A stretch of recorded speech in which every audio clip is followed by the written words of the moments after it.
কি রান্না করছে আজকে? এটা ভোলা মাছ। ভোলা মাছ ভেজে হ্যাঁ, ভোলা মাছ ভেজে ঝাল করবে। হ্যাঁ, আর এদিকে ডাল হচ্ছে। হ্যাঁ, ভাত হয়ে গেছে মা? হ্যাঁ, এই তো ভাত।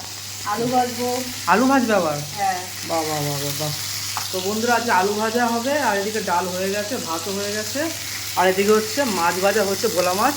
ছোটো ছোটো ভোলা মাছের ঝাল হবে, বেশ মজাই লাগে ছোটো ছোটো ভোলা মাছ খেতে। ঝাল। ও মা, বলো। তাহলে কি কতক্ষণ লাগবে? আর এই তো বাবা 10 মিনিট লাগবে। আর 10 মিনিট? হ্যাঁ।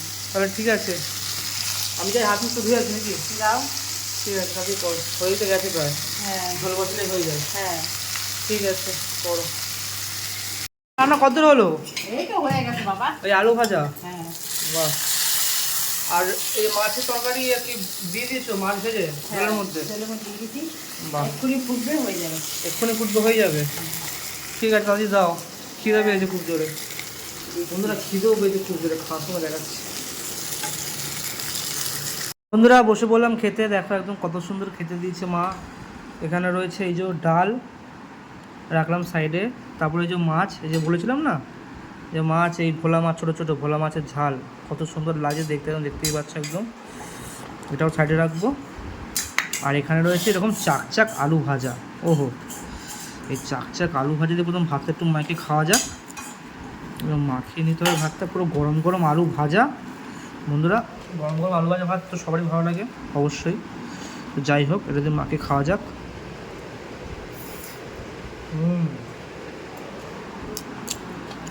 একটু ডাল যাবে সাথে।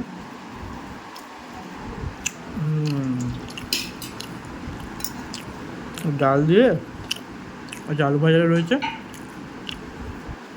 ডাল আর আলু ভাজা, গরম গরম ভাতে, আহা সেই স্বাদ।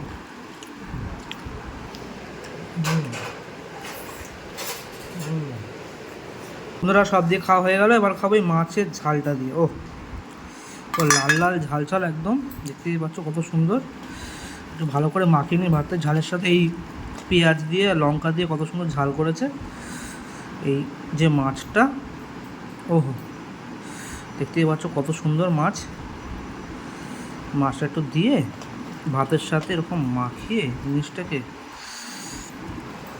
এরকম খেতে হবে।